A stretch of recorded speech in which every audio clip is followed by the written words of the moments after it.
दोस्तों, Lord of the mysteries के बारे में तो आपने भी सुन ही लिया होगा। ये एक नया चाइनीज एनीमे है जो कि एक नॉवल पर बेस्ड है और लोगों का कहना है कि इसकी कहानी अटैक ऑन टाइटन से भी अच्छी है और ये एनीमे एक बहुत बड़ा मास्टरपीस है। लेकिन आप इसके एपिसोड देखोगे तो हो सकता है सब कुछ आपके सिर के ऊपर से निकल जाए, क्योंकि ये एनीमे थोड़ा कॉम्प्लिकेटेड है। लेकिन मैं सब कुछ काफी आसान शब्दों में एक्सप्लेन कर दूंगा। तो चलिए जानते हैं एलओटीएम की कहानी को इसके एपिसोड नंबर 1 के साथ। एपिसोड पर जाने से पहले हम थोड़ी बेसिक चीजें क्लियर कर लेते हैं। इस कहानी का जो हीरो है जो, वो आज के टाइम के चाइना में रहता है, लेकिन अचानक एक दिन कुछ होता है और उसकी आत्मा एक दूसरे आदमी के शरीर में ट्रांसफर हो जाती है, यानी कि वो ट्रांसमाइग्रेट हो जाता है। और हमारे हीरो को पता चलता है कि वो तो एक अलग ही दुनिया में आ गया है, क्योंकि ये दुनिया टेक्नोलॉजी में काफी पीछे है और ये दुनिया जादुई थी। अब ये जो जादुई दुनिया है, इनमें लोगों के पास सुपर पावर्स भी होती हैं और इन सुपर पावर वाले लोगों को बियॉन्डर कहा जाता है।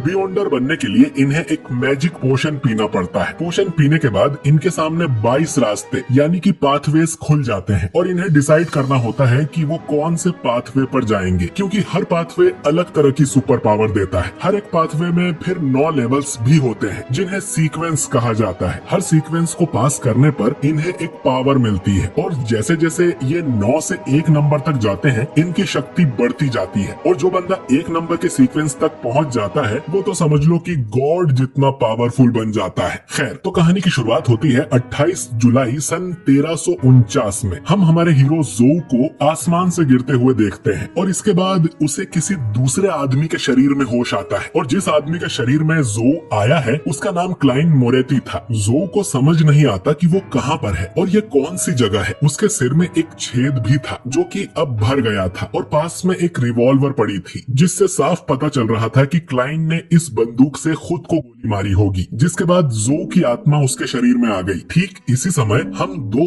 और लोगों की बॉडीज को देखते हैं जिनके नाम थे वेल्च और नाया, और इन्होंने भी क्लाइन की ही तरह खुद को खत्म कर लिया था और हमें पता चलता है कि ये दोनों क्लाइन के क्लासमेट हुआ करते थे। खैर, अब सुबह हो जाती है और जोउ को क्लाइन के बारे में कुछ चीजें पता चलती हैं। असल में उसे क्लाइन की कुछ मेमोरीज पता चल रही थी, जैसे उसके पेरेंट्स मर चुके हैं और वो अपनी सिस्टर के साथ रहता है। क्लाइन आवा देश के टिंगेन शहर में रहता है और उसने हाल ही में ग्रेजुएशन पास की है। जोउ को अपने कमरे में एक डायरी भी मिलती है जिसमें क्लाइन ने कुछ लिखा हुआ था। जैसे 29 मई को वेल्च उससे मिलने आया था। उसने कहा था कि उसके पास एक पुरानी किताब है और इस किताब को लिखने वाला एंटीगोनस फैमिली से था। डायरी के आखिर में लिखा था कि सब मारे जाएंगे, मैं खुद भी। जोउ को समझ नहीं आता कि क्लाइन ने ऐसा क्यों लिखा होगा। तभी इस कमरे में क्लाइन की सिस्टर आने लगती है और जोउ खून के दाग और बंदूक को छुपा देता है। उसकी सिस्टर का नाम मेलिसा था जो कि बैकलुंड यूनिवर्सिटी की स्टूडेंट है। मेलिसा ब्रश करके यहाँ से चली जाती है। जोउ सोचने लगता है कि वो यहाँ कैसे आ गया। वो तो अपने कंप्यूटर पर काम कर रहा था और अपने पेरेंट्स के साथ चाइना में रहता था। तभी उसे याद आता है कि उसने एक लक एन्चेंटमेंट रिचुअल किया था और जरूर उसी से वो इस दुनिया में आ गया है। मेलिसा तभी यहाँ नाश्ता लेकर आ जाती है। वो क्लाइन से कहती है कि वो आज उसका फेवरेट डिनर बनाएगी, क्योंकि क्लाइन जॉब पाने के लिए इतनी मेहनत कर रहा है और वो अपने स्कूल के लिए निकल जाती है। अब जोउ सोचता है कि वो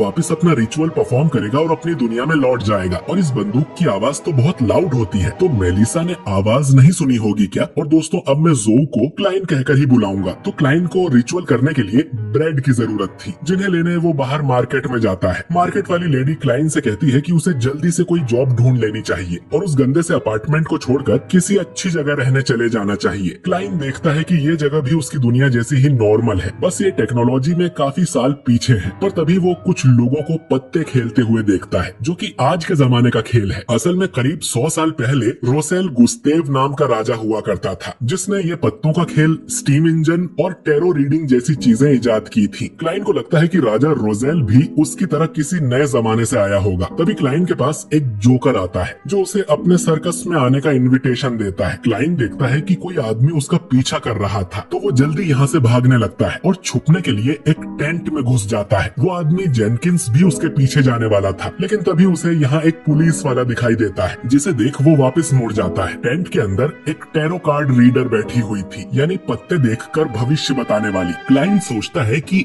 ये चीज तो मेरी दुनिया में भी होती थी, यानी राजा रोजेल उसकी तरह ही एक ट्रांस माइग्रेटर था। वो लेडी कहती है कि क्लाइन उसका पहला कस्टमर है, तो वो उसे फ्री में भविष्य बताएगी। ये सुनकर क्लाइन वहाँ बैठ जाता है। लेडी पूछती है कि तुम क्या जानना चाहते हो, तो क्लाइन कहता है कि मेरा पास्ट, प्रेजेंट और फ्यूचर। लेडी अब उसके सामने 3 पत्ते निकाल के रखती है कि ये तुम्हारा पास्ट, प्रेजेंट और फ्यूचर है, पहले उसे कौन सा कार्ड देखना है। क्लाइंट कहता है कि सबसे पहले वो अपना प्रेजेंट देखना चाहता है। लेडी उस कार्ड को पलट देती है और ये कार्ड था the fool. The fool tarot deck का पहला पत्ता होता है और ये नई शुरुआत को दर्शाता है। तभी यहाँ पर असली टैरो रीडर आ जाती है और यहाँ जो बैठी थी वो बस मजाक कर रही थी और क्लाइंट यहाँ से चला जाता है। क्लाइंट अब अपने घर आकर उन ब्रेड्स को 4 अलग अलग कोनों में रख देता है और रिचुअल को परफॉर्म करता है ताकि वो वापस अपनी दुनिया में लौट जाए। वो कुछ मंत्र भी पढ़ता है। शुरू में ऐसा लगता है कि रिचुअल करने से कुछ नहीं होगा, लेकिन फिर अचानक ही उसे कुछ होता है और क्लाइंट एक अजीब से दुनिया में पहुंच जाता है जहाँ चारों तरफ धुआं था। इस जगह को हम द ग्रे फॉग कहेंगे और यहाँ कुछ रेड और ब्लू कलर के स्टार्स उड़ रहे थे। क्लाइंट गलती से एक रेड और ब्लू स्टार को छू देता है जिससे वो दोनों फट जाते हैं। इस समय हम ऑड्री नाम की एक लड़की को देखते हैं जो अपने मिरर के सामने बैठी थी और ऑल्गर नाम का एक आदमी समुद्र के बीच अपने ग्लास को पकड़ा हुआ था। ये दोनों ही अपनी मर्जी के बिना इस ग्रे दुनिया में आ जाते हैं। इन्हें अपने सामने क्लाइंट की बड़ी सी परछाई दिखाई देती है जैसे वो इस दुनिया का गॉड हो और ये तीनों ही एक दूसरे का चेहरा ठीक से नहीं देख पा रहे थे। क्लाइंट सोचता है कि इन दोनों को मैंने यहाँ बुलाया है क्या? ऑड्री पूछती है कि क्या आप इस पवित्र जगह के मास्टर हो? क्लाइंट सोचता है कि ये पवित्र जगह है तो इसका मंदिर कहाँ है? और उसके इतना सोचते ही उनके आसपास एक मंदिर जैसी जगह बन जाती है। क्लाइंट समझ जाता है कि वो इस दुनिया को पूरी तरह से कंट्रोल कर सकता है। वो अब एक लंबी सी टेबल और एक सिंहासन बना लेता है। ऑल्गर क्लाइंट से पूछता है कि मैं कहाँ पर हूँ और आप कौन है? क्लाइंट अब सोचने लगता है कि मैं अपना नाम क्या बताऊं, जो या क्लाइंट। और फिर वो सिंहासन पर बैठे हुए इन्हें अपना एक नकली नाम बताता है कि तुम लोग मुझे बुलाओगे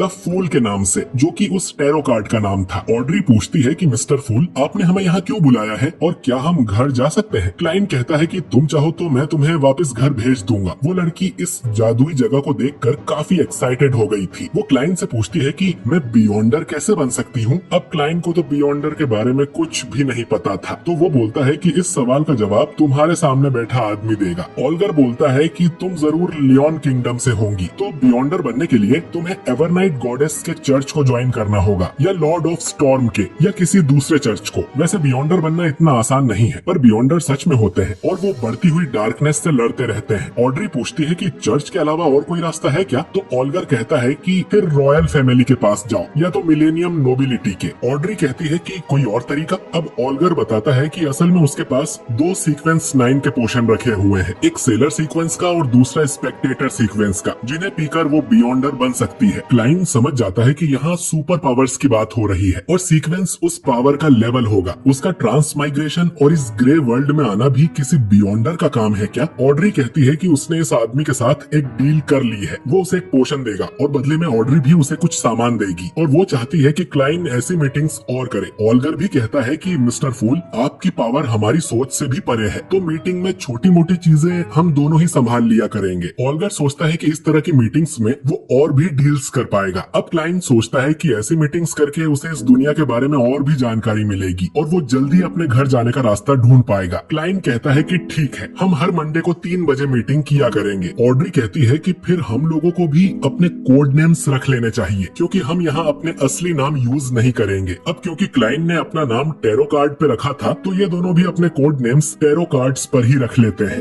ऑड्री का कोड नेम है जस्टिस और ऑल्गर का द हैंग्ड मैन और ये तीनों अब इस टैरो क्लब के मेंबर्स हैं। तभी क्लाइंट के कमरे का दरवाजा कोई पीटने लगता है जिससे क्लाइंट का कंट्रोल इस दुनिया में कमजोर हो रहा था। वो इनसे कहता है कि इस मीटिंग को हम यहीं खत्म करते हैं और वो दोनों को वापस अपनी जगह पर भेज देता है और खुद भी अपने कमरे में लौट आता है। क्लाइंट देखता है कि उसके दरवाजे पर पुलिस आई थी, तो वो जल्दी से अपनी डायरी और बंदूक छुपा देता है। ये वही पुलिस वाला था जो टेंट के बाहर खड़ा हुआ था। इसका नाम लेनर्ड है। इसके साथ एक दूसरा ऑफिसर भी था जिसका नाम डन स्मिथ है। ये दोनों यहाँ पर वेल्च और नाया के केस के लिए आए हैं और क्लाइंट को बताते हैं कि उन दोनों ने खुद को खत्म कर दिया। लेनर्ड तुरंत ही क्लाइंट की डायरी ढूंढ लेता है और पूछता है कि तुमने आखिरी पन्ने पर ये क्या लिखा है कि सब मारे जाएंगे और मैं भी, इसका मतलब क्या है? अब क्लाइंट को समझ नहीं आता कि वो इन्हें क्या बोले। वो इन्हें साफ साफ कह देता है कि मेरी याददाश्त चली गई है और मुझे ठीक से कुछ भी याद नहीं है। कल रात उसने खुद को ऊपर पहुंचाने की कोशिश की थी, पर पता नहीं कैसे मैं अब भी जिंदा हूँ और वो बंदूक उस डब्बे में रखी है। डन अब कहता है कि फिर हम तुम्हें साइकिक के पास लेकर चलेंगे जो तुम्हारी सारी मेमोरीज वापस ले आएगी। जो सुन क्लाइंट को अब टेंशन हो जाती है कि ये लोग अगर मेरी मेमोरीज में झांकेंगे तो इन्हें ये भी पता चल जाएगा कि मैं इस दुनिया का नहीं हूँ। लेनर्ड कहता है कि वो उसे जिंदा देखकर खुश हुए, लेकिन जो हादसा हुआ था उसके बाद तो कोई भी मर जाता। ये लोग अब क्लाइन को अपने साथ ले जाने लगते हैं। तभी एक बच्चा ब्रेड चोरी करके यहाँ से भाग रहा था, तो पुलिस वालों का ध्यान उस पर चला जाता है और मौके का फायदा उठाकर क्लाइन यहाँ से भागने लगता है। वो एक गली में जाकर रुकता है जहाँ कोई उसके ऊपर पानी फेंक देता है, लेकिन वो पानी हवा में ही रुक जाता है और यहाँ आसपास की चीजें भी हवा में उड़ने लगती हैं। क्लाइन समझ जाता है कि यहाँ कोई बियॉन्डर है जो ये कर रहा है। वो भागकर एक घोड़ा गाड़ी में बैठ जाता है और बोलता है कि समुद्र किनारे चलो। थोड़ी देर बाद क्लाइन देखता है कि अब उसका कोई पीछा नहीं कर रहा, तो वो गाड़ी रोकने को बोलता है, लेकिन गाड़ी वाला चलता ही रहता है और कहता है कि वो उसे वेल्च के घर ले जा रहा था। ये घोड़ा गाड़ी वाला कोई और नहीं बल्कि डन था। तभी क्लाइन की आंख अपने कमरे में खुलती है और उसे लगता है कि वो सब एक सपना था, पर तभी दरवाजे पर ऑफिसर डन स्मिथ आ जाता है और वो एक बियॉन्डर है। वो बोलता है कि रात में हमारी पावर ज्यादा बढ़ जाती है। क्लाइन सोचता है कि हमारी। डन अब क्लाइन को पकड़कर घर के बाहर ले आता है। तभी क्लाइन के पीछे एक लड़की आती है जो उसका मुंह पकड़ लेती है और उसकी मेमोरीज में झांकने लगती है, यानी वो भी एक बियॉन्डर है। क्लाइन अपनी मेमोरीज में अपने असली माँ बाप को देखता है, लेकिन वो लड़की उन्हें नहीं देख पा रही थी। शायद वो ग्रे फॉग उसकी मेमोरीज दूसरे लोगों से छुपा रहा था। वो लड़की अब क्लाइन से पूछती है कि बताओ एंटीगोनस फैमिली की किताब कहाँ है। क्लाइन कहता है कि उसे नहीं पता। फिर वो पूछती है कि 27 जून की रात को वेल्च और नाया के घर में क्या हुआ। क्लाइन फिर से कहता है कि उसे नहीं पता। अब वो पूछती है कि जब वो दोनों मरे थे तब तुम क्या कर रहे थे। तो क्लाइन के हाथ में बंदूक आ जाती है। वो इन्हें मार के दिखाता है कि वो उस दिन क्या कर रहा था, यानी कि क्लाइन सच बोल रहा है। वो ये सब डन को बता देती है कि उसने खुद को गोली मारी थी, पर इसकी मेमोरीज में उसे ज्यादा कुछ नहीं मिला। डन क्लाइन से कहता है कि एंटीगोनस फैमिली की किताब लापता हो गई है और तुम अब भी खतरे में हो। हम हर बार तुम्हें बचाने नहीं आ सकते हैं, तो तुम भी हमें ज्वाइन करके